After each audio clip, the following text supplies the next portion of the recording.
ఈరోజు ఈ కార్యక్రమాన్ని ఉద్దేశించి నీటిపారుదల శాఖ మంత్రివర్యుల వారిని మాట్లాడవలసిందిగా కోరుచున్నాం.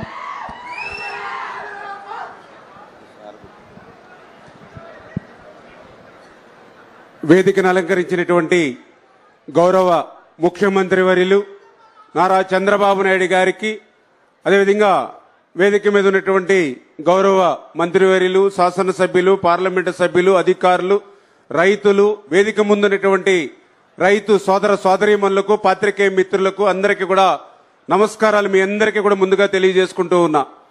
ఈరోజు చాలా సంతోషం, చాలా ఆనందం. ఎందుకంటే హంద్రీ నివా అంటే రాయలసీమకు ఒక వరం, ఒక జీవనాడి.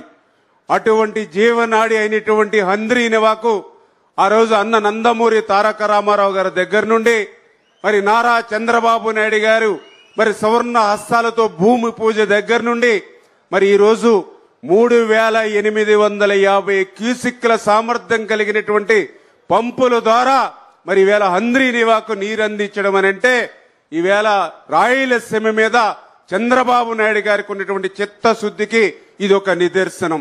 ఎందుకు ఈ మాట చెప్తూ ఉన్నానంటే ఆ రోజు 2019 సమయానికి 3850 క్యూసిక్ల సామర్థ్యం కలిగినటువంటి మోటార్లు ఆల్రెడీ బిగించబడి ఉన్నాయి హంద్రీ నివా మీద. ఆ రోజు అధికారంలోకి వచ్చినటువంటి ముఖ్యమంత్రి 2020 కల్లా హంద్రీ నివాను వైండింగ్ చేసి లైనింగ్ చేసి ఆ 3850 క్యూసిక్లు నీరు ఇస్తానని ప్రగల్భాలు పలికాడు. ఒక సంవత్సరం కాదు కదా, 5 సంవత్సరాలు 2019 నుంచి 2024 వరకు 5 సంవత్సరాల్లో హంద్రీ నివా మీద ఒక తట్ట మట్టి తీయలేదు, హంద్రీ నివా మీద ఒక్క రూపాయి ఖర్చు పెట్టలేదు, హంద్రీ నివా మీద ఒక్క అరబస్తా సిమెంట్ పని చేయలేదు. పనులు చేయకపోయాడు. ఇంకా ఎంత అన్యాయం అని అంటే ఆ రోజుల్లో ఏదైతే ఆ యొక్క మోటార్లకు అయినటువంటి కరెంటు బిల్లులు కూడా బకాయి పెట్టినటువంటి వ్యక్తి ఆ రోజు ఉన్నటువంటి ముఖ్యమంత్రి. అంటే నాకు తెలుసుండి నేను పరిశీలించిన దాని మీదట ఈ యొక్క రాయలసీమకు ఏ ముఖ్యమంత్రి చేయనటువంటి ద్రోహం దగ జగన్మోహన్ రెడ్డి చేశాడనే దానికి హంద్రీ నివా యొక్క ఉదాహరణ అని చెప్పి సందర్భంగా తెలియజేసుకుంటూ 5 సంవత్సరాల్లో ఆయన చేయనటువంటి పనిని 5 సంవత్సరాల్లో మరి ఆ 3850 క్యూసిక్లకి సామర్థ్యం అవసరమైనటువంటి వైండింగ్ ఆయన చేయనటువంటి పనిని ఒక్క సంవత్సరంలో చేసి చూపించినటువంటి వ్యక్తి నారా చంద్రబాబు నాయుడు గారు అనేటువంటి విషయం.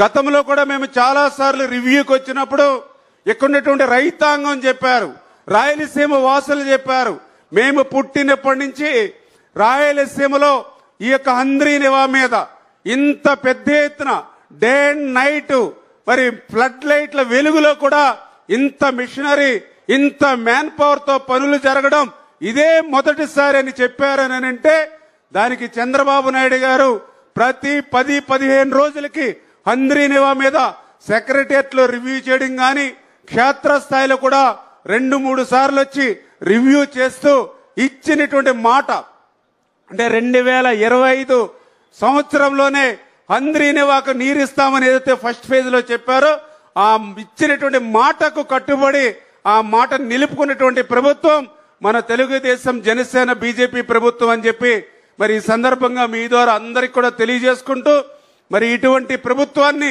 మనం కూడా ఆదరించవలసినటువంటి అవసరం. ఎందుకంటే ఈరోజు 3890 కోట్ల రూపాయలు హంద్రీ నివాకు పెట్టి ఈవేళ 8 లక్షల ఎకరాలకు మరి సాగునీరు అందించాలనేటువంటి ప్రయత్నం మరి ఈవేళ ముఖ్యమంత్రిగా చంద్రబాబు నాయుడు గారు చేస్తూ ఉంటే మరొక నాయకుడు చెప్తూ ఉన్నాడు, రప్ప రప్ప అంటూ నరుక్కుంటూ పోతానని చెప్పి. మరి ఈవేళ ఏదైతే చంద్రబాబు నాయుడు గారు 3890 కోట్లు పెట్టి 20 లక్షల మంది ప్రజలు ఎవరైతే ఉన్నారో ఈ హంద్రీ నివా ద్వారా మరి వాళ్ళందరి యొక్క దాహార్తిని తీర్చాలని చెప్పి ఈ నాయకుడు ఇక్కడ పనిచేస్తూ ఉంటే మరి ఆ వ్యక్తి చెప్తూ ఉన్నాడు ఏదో గంగమ్మ జాతరలో పొట్టేళ్లు నరికినట్టుగా నరుగుతారని. అంటే ఈవేళ నవ మోసాలు మోసినటువంటి తల్లి ఆ బిడ్డలు లేకుండా చేస్తానని ఆయన చెప్తున్నటువంటి పరిస్థితి.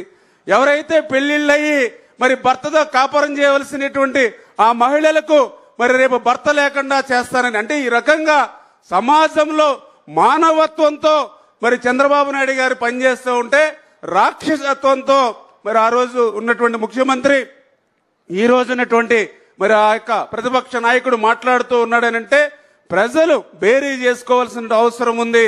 ఖచ్చితంగా రేపు రాబోయేటువంటి రోజుల్లో కూడా మరి యొక్క రాయలసీమను ఒక రతనాల సీమగా, మళ్ళీ రాయలసీమను ఒక పచ్చని పైరులా మార్చేటువంటి విధంగా చంద్రబాబు నాయుడు గారు చేస్తున్నటువంటి కృషికి మనందరం కూడా మద్దతు పలకాలని చెప్పి మరొక్కసారి మీ ద్వారా అందరినీ కూడా కోరుకుంటూ సెలవు తీసుకుంటున్నాం. Thank you.